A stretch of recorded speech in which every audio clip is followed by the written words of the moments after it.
Ndabasuhuje murakomeye Yesu ashimwe cyane nejejwe no kubona aka kanya ko kugira ngo tuganire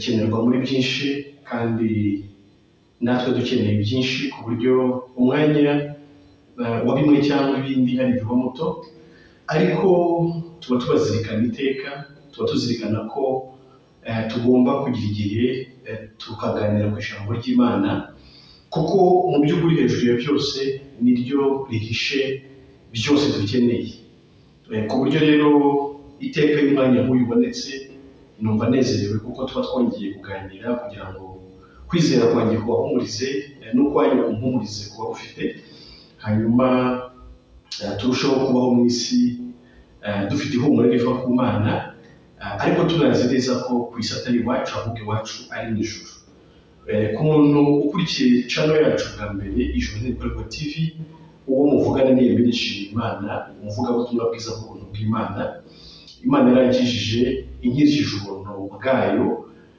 namenye neza ko ibyo nasabaga byose kugira ngo umuragwa w'ijuru Imana yabikoreye muri Kristo Yesu hanyuma ndabyizera nkaba ndi mwisi ntunze umutima unyemeza ko nababariwe rwose ko nabohowe k'iwacu ari mu ijuru utarakanda subscribe yabikora kuko hano uzakomeza kubona ibiganiro byiza byinshi biguhumuriza bikumenyesha iby'ubwiru bw'Imana utigeze umenya uyu munsi ndagira ngo tuganire ku magambo ari mu rwandiko Pawulo yandikiye Tito amagambo intumwa Pawulo yandikiye Tito mu gice cyaho cya 3 guhera ku murongo wa 3 haravuga ngo kuko natwe kera twarabapfapfa tutumvira kandi tuyobagurika turi mu bubata bw'irari ribi n'ibinezeza bitari bimwe duhora tugira igomwa n'ishyari turabo kwangwa urunuka natwe twangana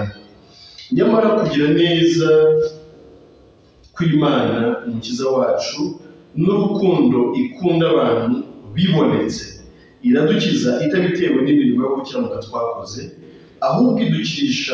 ahubwo kubw'imbabazi zayo idukirisha kutwuhagira ariko kubyarwa ubwa kabiri idukirisha no guhindurwa bashya n'umwuka wera Imana ishimwe cyane ni amagambo dusanga mu rwandiko Pawulo yandikiye Tito mu gice cya 3 guhera ku murongo wa 3 kugeza ku murongo wa 5 hano ndagira ngo tuvugane ku kintu kitwa kugirirwa neza n'Imana abantu benshi bakunda gusabira abandi Imana ikugirire neza Imana ikugirire neza ngira ngo iryo jambo murabizi ko rikunda gukoreshwa Imana ikugirire neza hano batubwiye kugira neza kw'Imana n'urukundo ikunda abantu muri twe nta muntu wabura kwishimira ko Imana yamukunda ko yagira igikundiro ku Mana ariko si urukundo Imana idukunda izarugaragaza cyangwa arugaragaje ese kugirirwa neza n'Imana Imana izatugirira neza cyangwa yatugiriye neza niyo ngira ngo turebere hamwe mu by'ukuri abantu benshi batekereza ko kugirirwa neza ari ukubona inzu mu mujyi wa Kigali cyane cyane n'ahandi cyangwa se kugura imodoka nziza ugendamo kubona umugabo cyangwa se umugore kwambara ukaberwa kugira amagara mazima mu by'ukuri gucuruza ukunguka kugira business cyangwa se kubona akazi n'ibindi ntarondoye kugira igikundiro n'ibindi abantu benshi bazi ko ariko kugirirwa neza niyo abantu bahanurira abandi mu by'ukuri ni icyo ngicyo bababwira Imana imuhaye ibi Imana ikugiriye neza tubonye Imana igukoreye ibintu bikomeye cyane ngira ngo akenshi nibyo tubona mu byitwa ubuhanuzi biriho kuri iki gihe ariko Imana itubwiye kugirirwa neza kwayo n'urukundo ikunda abantu ko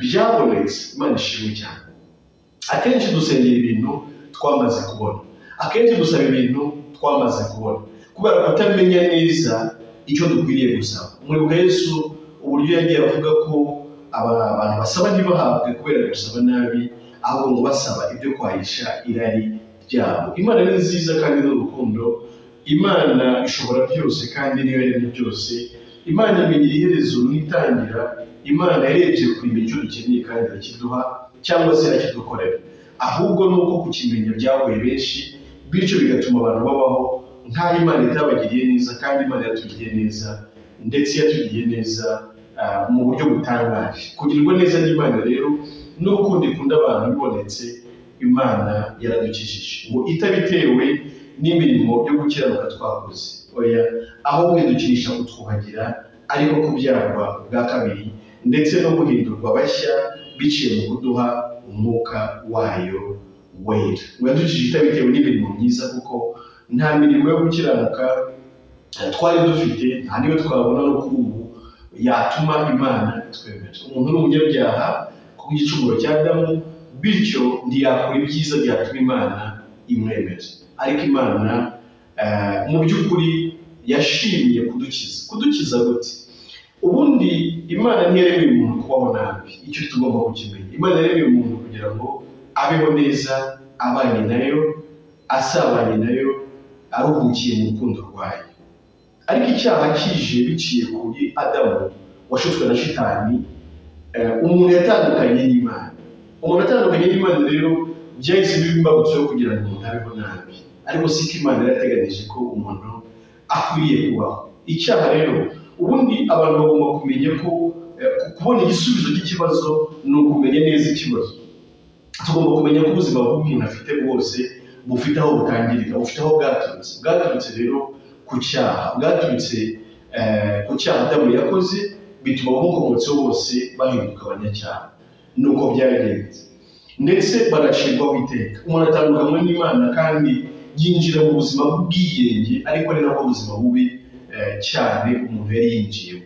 Ibyo rero Imana ntiyabirebereye, Imana ntiyaberetse gutyo, ahubwo yashatse igisubizo ku kibazo umuntu yari yagize. Itanga Yesu kugira ngo apfire ibyaha byacu byose, hanyuma nitumwizera, nitwizera ko yaduhaniwe, nitwizera ko ibyari kutubazwa, ibyari kuturimbuza byagiye kuri Yesu akabihanirwa, Imana itugira beza, Imana itugira abakiranutsi.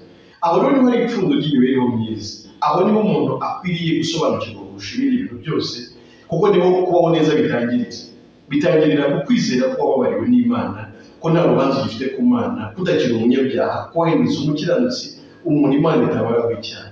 Aho rero uba winjiye mu rukundo rw'Imana, aho rero uba winjiye mu kugirirwa neza n'Imana, kuko uba ubaye umwana wayo. Kandi tubizanyije ukuri no mu busanzwe, umwana yabaho neza kubera ababyeyi.